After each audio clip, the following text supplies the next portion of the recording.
Hello दोस्तों, कैसे हैं आप सभी का स्वागत है आपके अपने इस YouTube चैनल हिंदी की बिंदी में। तो दोस्तों, आज हम बात कर रहे हैं महावीर प्रसाद द्विवेदी जी के जीवन परिचय की। तो इनकी जो है द्विवेदी युग में का नाम जो है वो इन्हीं से पड़ा है। तो इनकी महत्वपूर्ण भूमिका जो है हिंदी नवजागरण में भी रही है। तो आज हम इन्हीं के जीवन परिचय की चर्चा करने वाले हैं। तो इनका जन्म जो है वो 15 मई 1864 ईस्वी को हुआ था। स्थान दौलतपुर गांव, रायबरेली जिला। इनका निधन 21 दिसंबर 1938 ईस्वी को हुआ था। इनके पिता का नाम पंडित राम सहाय द्विवेदी था। महावीर प्रसाद द्विवेदी जी का जन्म 15 मई 1864 ईस्वी को रायबरेली जिले के दौलतपुर गांव में कान्यकुब्ज परिवार में हुआ। इनके पिता का नाम पंडित राम सहाय द्विवेदी था।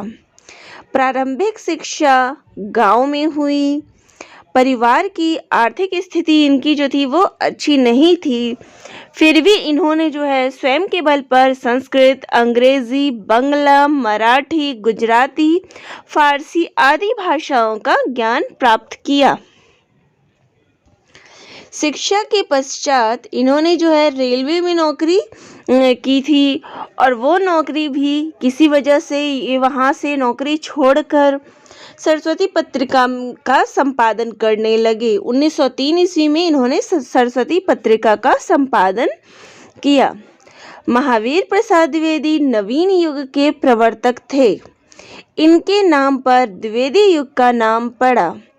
हिंदी नवजागरण में इन्होंने महत्वपूर्ण भूमिका निभाई।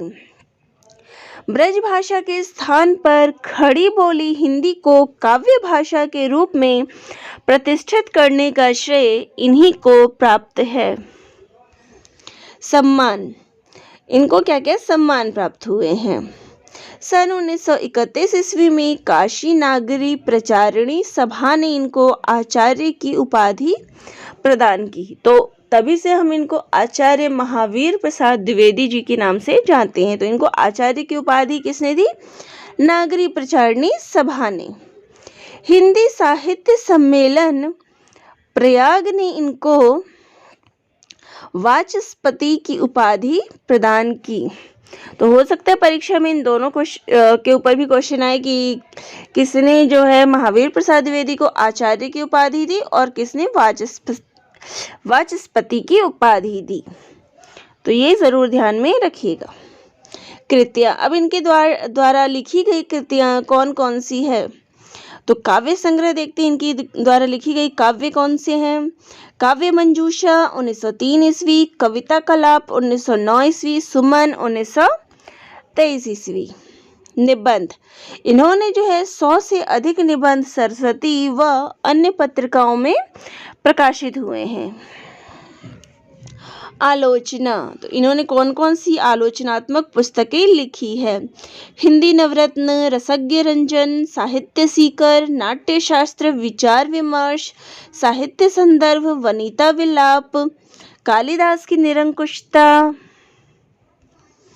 कालिदास एवं उनकी कविता, साहित्यालाप, विज्ञान वार्ता, कोविद कीर्तन, नैषध चरित, दृश्य दर्शन, समालोचना, समुच्चय, कौटिल्य कुठार। तो ये इनके द्वारा लिखी गई आलोचनात्मक पुस्तकें हैं। अनुदित रचनाएं, इन्होंने कौन कौन सी अनुदित रचनाएं हैं जिनका इन्होंने अनुवाद किया है? वेकन विचारमाला, कुमार संभव, विचार रत्नावली, मेघदूत, गंगा लहरी, किरात अर्जुनीय, हिंदी महाभारत, रघुवंश, विनय विनोद। विविध, जो अलग अलग उसमें लिखे इन्होंने जल चिकित्सा, संपत्ति शास्त्र, वत्कृतत्व कला।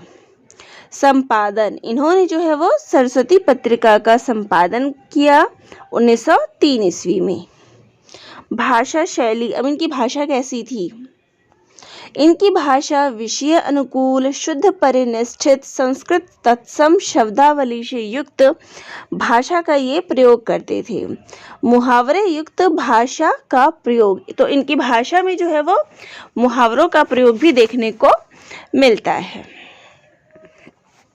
शैली, अब इन्होंने कौन कौन सी शैली में अपनी लेखन कार्य किए हैं? भावात्मक शैली। इस शैली का प्रयोग इनके निबंधों में हुआ है। मधुर पदावली व अनुप्रास का प्रयोग किया है। गवेषणात्मक शैली, इसका प्रयोग इन्होंने निबंधों में किया है। कालिदास की निरंकुशता में इसका प्रयोग देखा जा सकता है। विचारात्मक शैली, विचार प्रधान शैली, इसका प्रयोग हुआ है। इसमें शुद्ध परिनिष्ठित तत्सम शब्दों वाली हिंदी का प्रयोग हुआ है। वर्णनात्मक शैली, वर्णनात्मक निबंधों में इसका प्रयोग हुआ है। किसी घटना, स्थान, तथ्य का वर्णन करना इनका उद्देश्य है। जहाँ पे वर्णनात्मक हुआ है, जैसे किसी घटना का जहाँ वर्णन किया है, स्थान का, तथ्यों का, वहाँ वर्णनात्मक शैली का इन्होंने प्रयोग किया है। आत्मकथा निबंधों में इनका प्रयोग देखा जा सकता है। हास्य व्यंग शैली, स्थान स्थान पर हास्य व्यंग का प्रयोग इन्होंने किया है। सामाजिक कुरीतियों एवं अंधविश्वासों पर प्रहार हास्य व्यंग शैली से इन्होंने किया है। तो दोस्तों, ये थे महावीर प्रसाद द्विवेदी जी का जो जीवन परिचय है, ये उस पर चर्चा थी। तो आप सभी को कैसा लगा कमेंट बॉक्स में ज़रूर लिखिएगा। तो इसी प्रकार से नए नए वीडियो देखने के लिए चैनल को सब्सक्राइब करना नहीं भूलिएगा और बेल आइकन को भी ज़रूर दबाइएगा, ताकि जब भी कोई नया वीडियो अपलोड हो तो आप सभी के पास ज़रूर पहुँचे। तो दोस्तों, आप सभी का बहुत बहुत धन्यवाद।